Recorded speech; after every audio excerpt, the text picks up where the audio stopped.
Hey everybody, welcome to Teaching Tips Tuesday. I am Alex Fabrega as always, and today I have with me Chloe Ranshaw. She's the Creative Services Manager here at FBC and the right hand to Teaching Tips Tuesday. She handles all the editing and all that good stuff. How you doing today, Chloe? I'm doing great. Thanks for having me. Thank you so much for being on, and thank you for all the work you do to make Teaching Tips Tuesday watchable. It's a joy. So, So I understand you're here to talk about accessibility a little bit today. What does that mean in this context? yeah, so today we're going to talk about accessibility on social media. It's really important so that anything you might be posting or sharing on social media, anyone accessing that information can actually access it. And it's just a way to make the user experience for whether it be your customers or your friends or your families or anyone who's watching your content on social media, a good experience for them. Absolutely. All right, well, let's start with something simple. How about just text, plain text? How do we make that accessible? Yeah, so some things to keep in mind with text are how to make it screen reader friendly. So you might not want to overuse caps. If you're using hashtags, it really helps to capitalize the first word of each word in that hashtag. If it's a multiple word hashtag, they call that camel case, but I'm sure many people aren't familiar with that phrase. I've So never if you're heard that. saying No. hashtag, yeah, hashtag social media, you'll want to capitalize the S and the M. It also helps to put hashtags at the end of your caption so that you can kind of have that fluid reading with the screen reader. For emojis, if you're using those to express yourself, you'll want to keep in mind that the screen reader is reading the description of the emoji, which you don't necessarily need to not use, but you might want to look at what those descriptions are, like loudly crying face, and if that matches the flow of what you're trying to portray. You also might want to keep in mind using special characters and then also limiting your line length because when things are a bit too long, it can interfere with the readability and the retention of the information. I've been with students before that are using voiceover on their iPhones and they get like an emoji heavy text, and it'll just be like 4 minutes of crying face and then smile face, Hard, yeah. sideways, straight face. Yeah. So, all right. What happens if you don't use, what you call it, camel case earlier in Mhm. hashtags? Does it just think it's one long weird word?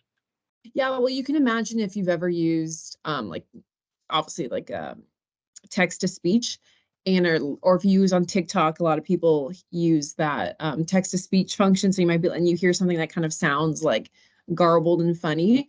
It's because the screen reader may be reading something as one word and really it's two words. So those capitalizations really help separate the words for I can't think of the right word, but like speakability. That's or pronunciation, I guess is the actual Okay. All word. right. Yeah, that makes sense. All right. So now we've covered text. How about just a picture? Yeah, so pictures, image descriptions are really important. On Facebook, Twitter, Instagram, and LinkedIn, they actually have specific fields where you can enter alt text. So you can describe that image as descriptive as possible. Some platforms like TikTok, they won't, of course, that's video, so it's a little more challenging, which we'll get to in a little bit. They don't have those fields. So if you have an image description, you would just want to be sure to include that in the caption. Also, if you're like a brand or managing a social media for a company or using a scheduler, sometimes on the schedulers, you can't access the alt text field from using the scheduler. So you'll want to make sure you either go in after and add in that alt text or just to include it in the caption. And so when you're writing image descriptions, it again is really important to be as specific as possible to, of course, very visually portray the image that you're posting. And when you see the automatic alt text on Facebook, you might think, oh, well, that's probably good enough. But usually those are very not descriptive. It usually will say might be two persons outside, which if you imagine that, that could be a lot of things and doesn't really say anything.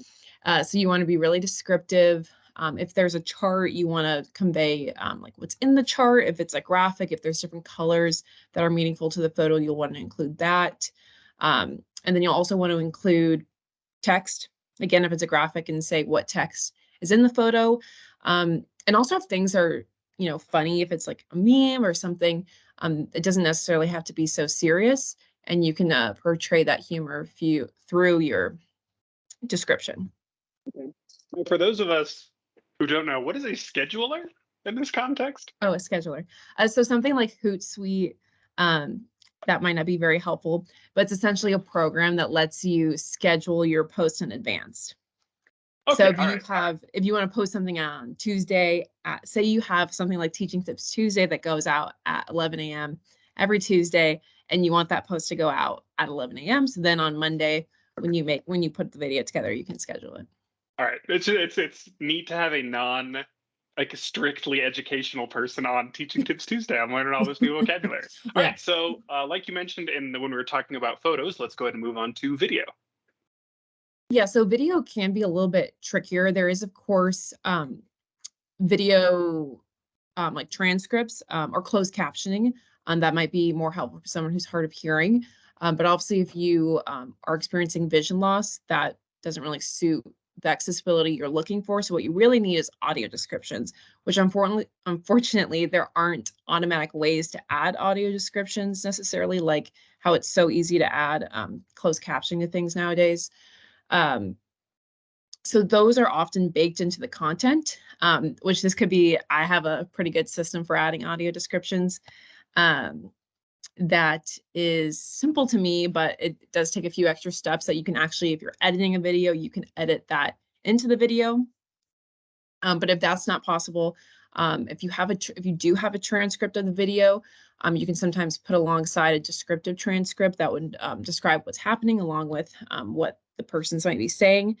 And then lastly, if you're doing just a live video, it can also be helpful and possibly simpler to just describe what you're doing and what you're showing as you're doing it.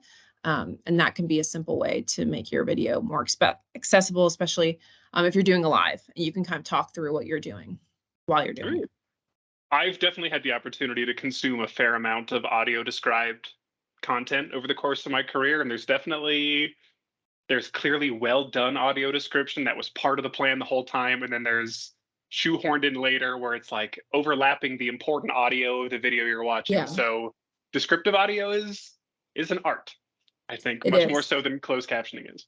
Yes, it's a little more complicated, but I'm hopeful that like one day, maybe if we all put in requests and feedback to all the social media platforms, someone smart and technologically savvy will think of a way to easily add in audio descriptions, which would be a great benefit to the visually impaired. All right. So we've covered text, we've covered photos, we've covered video. Is there anything else you want to touch on? Yeah, just lastly, which these are good tips for whether you're IRL or online. So when you're making graphics, you want to just make sure that they're readable, of course. Keep in mind using large, bold text can be helpful for someone with low vision. Also using high contrast can be helpful for people with low vision and also pretty much anyone. Um, some things though, like green and red or blue and yellow aren't can be often difficult to read. So you might want to avoid those. And then also avoiding putting text over images because that can also make the text hard to read. Yeah, having like an inconsistent background of an image. I've definitely had students where we're looking at things like that, and it's the letters blend into the picture, and then if you want someone to read something and it's hard to read, Yeah, you're not expressing your you're brand not. very well. All right. So, as a person who has had to watch every episode of Teaching Tips Tuesday I have ever made, you cannot be surprised by this last question, and that is, what is your favorite part of your job? Yeah, so when you ask that, I always think about what would I answer for that. But my favorite part of my job is I have the opportunity to work with so many incredible people, which a lot of your viewers have met virtually through Teaching Tips Tuesday. So it's really exciting for me to be able to share the amazing things that our staff at FBC do on a daily basis, and also the accomplishments of our students. I feel so much pride just seeing our students every day. So being able to share that and hopefully bring like joy and pride to other people is really exciting for me. Absolutely. Well, thank you so much for being on this episode and then later going on to edit this episode of It's Tuesday for us, Chloe. I can't wait to edit this. So All right. And thank you so much to everybody at home for watching another episode of Teaching Tips Tuesday. As always, if you have any questions or topics that you want to see addressed, please leave a comment. We will try and find an expert to get it covered, and we hope to see you next week.